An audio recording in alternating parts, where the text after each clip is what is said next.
மக்கள் சொல்கிறேன், குலதெய்வம் தெரியாமல் இருக்கா, குலதெய்வத்தை கும்பிட முடியலையா, ஒன்றும் பண்ண வேணாம். எம்பெருமான் முருகனை கும்பிட்டே போதும். எல்லா தெய்வத்துக்கு அடக்கமான ஒரு சாமி முருகன். முருகனை கும்பிடுறது குலதெய்வம் தேவையே இல்லை.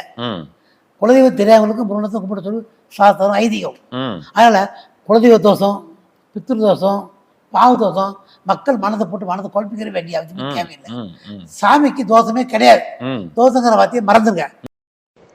அன்பார்ந்த முருக பக்தர்களுக்கு வணக்கம். நான் ஜெய்மிஸ் கே கோபி. முருகேசன் ஐயா பேசின காணொலி பதிவு பண்ணியிருக்கேன்.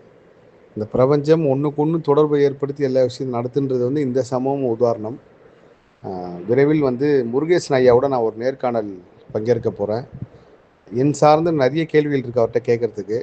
ஆனால் அதே சமயத்தில் நம்ம முருக பக்தர்கள் சார்பாகவும் அவர்கிட்ட கேட்க வேண்டிய கேள்வியில் வந்து முருக பக்தர்கள் சொல்லுங்கள், உங்கள் சார்பாக நான் கேட்குறேன் அப்படின்னு சொல்லி நேற்று பதிவு செய்யணும்னு நினச்சேன். ஆனால் அது முடியாமல் போயிடுச்சு.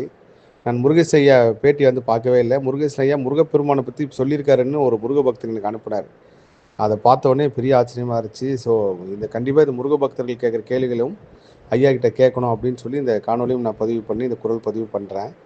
எனக்கு தனிப்பட்ட முறையிலையும் மெசேஜ்லையும் அனுப்புங்க. அதுலேருந்து ஒரு செலக்ட் பண்ணி ஒரு சில கேள்விகள் வந்து நான் உங்கள் சார்பாக முருகேசன் ஐயா கிட்ட கேட்குறேன்.